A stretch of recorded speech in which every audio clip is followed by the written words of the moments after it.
कुबेर का अहंकार। यह एक धार्मिक कथा है।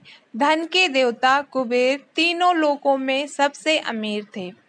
एक दिन उनके मन में विचार आया कि उनके पास इतनी संपत्ति है, लेकिन देवलोक में कम ही लोग उनको इसकी जानकारी है।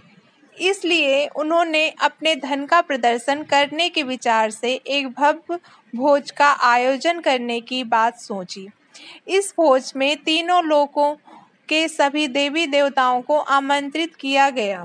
भगवान शिव कुबेर के इष्ट देवता थे, इसलिए भगवान शिव का आशीर्वाद लेने कुबेर कैलाश गए और भगवान शिव से कहा, प्रभु, आज मैं सभी लोकों में सबसे ज्यादा धनवान हूँ।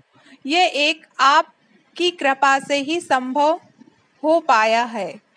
अपने निवास पर एक बड़े भोज का आयोजन करने जा रहा हूँ। कृपया आप परिवार सहित भोज में पधार कर मुझे अपनी कृपा से अनुग्रहित करें।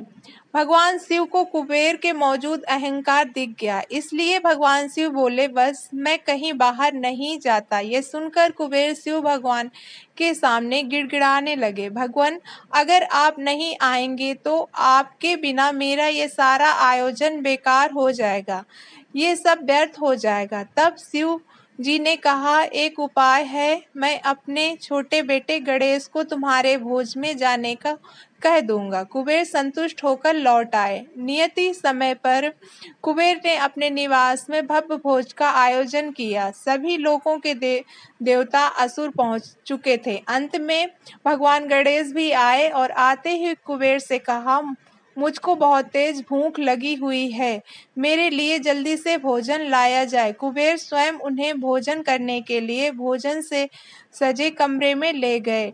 सोने और चांदी की थाली में भोजन परोसा गया। कुछ देर बाद ही परोसा गया भोजन खत्म हो गया। गणेश जी ने के लिए दोबारा खाना परोसा गया। गणेश जी ने उसे भी खा गए। बार बार भोजन परोसा जाता और क्षण भर में गणेश जी सारा भोजन चट कर देते। थोड़ी ही देर में हजारों देवी देवताओं और असुरों के लिए बना भोजन खत्म हो गया, लेकिन भगवान गणेश का पेट नहीं भरा। वो रसोई में जा पहुंचे और वहां रखा सारा कच्चा सामान भी खाने लगे, लेकिन तब भी उनकी भूख नहीं समाप्त हुई।